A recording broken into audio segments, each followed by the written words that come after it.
The afternoon settled into a gentle rhythm as people packed and lingered and packed again. I was wiping down the long table when my phone buzzed with a text. Mitch. The message was short and trying to be casual. Did not expect that, but I get it. I stared at the words. They were neat as a shrug. No apology, no question. I felt the tug to answer to fill the empty space with something that would smooth the edges. I set the phone face down and kept wiping. Silence could do its own work. 10 minutes later, another buzz. A thread from my mother. She had added my father. The first line wished me a good morning in a way that sounded like a customer service email.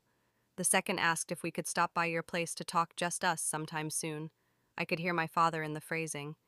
Calm, managerial, the voice of a man who wants the room to settle. I read it twice. I put the phone in my pocket and did not reply. People drifted in to say goodbye and then found reasons to stay a little longer. Aaron carried a box of leftover rolls to the car, then came back for coffee and stood in the doorway instead of leaving. Text from Mitch, he asked. I nodded. You going to answer not today? He watched me, then gave a small nod. That is an answer. Eli appeared with his duffel and a girl with eyes like lake water. He had mentioned her the night before a new love he spoke about in the careful tone of a man who knows a good thing and does not want to spook it. He held the door for her like a reflex, and she laughed when the cold hit her face.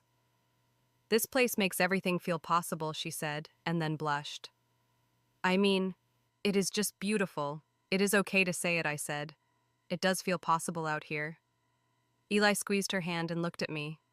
Thank you, Danny. For the bed that felt like a cloud. For the way you sat the kids next to Grandpa. For making all of this feel like we never lost anything. You did the rest, I said. Go. The road will be prettier if you take it slow. They left with the promise of a return, and I watched them cross the gravel as if I could bless them with my eyes. It surprised me that the tight place in my chest did not ache at the sight. Years ago, it would have a sharp reminder of the ring I did not take and the life I did not choose. Now it felt like watching a sail catch wind. I did not envy it. I recognized it. I had chosen my own wind.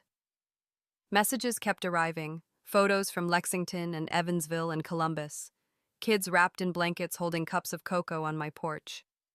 An uncle who never texted typed out 3 words with a period between each one. Best. Thanksgiving. Ever. The words knocked at a place I did not know needed knocking. I copied that line on a piece of paper and tucked it into a drawer. Grandma Evelyn found me putting away wine glasses and shooed my hands from the sink. Let me,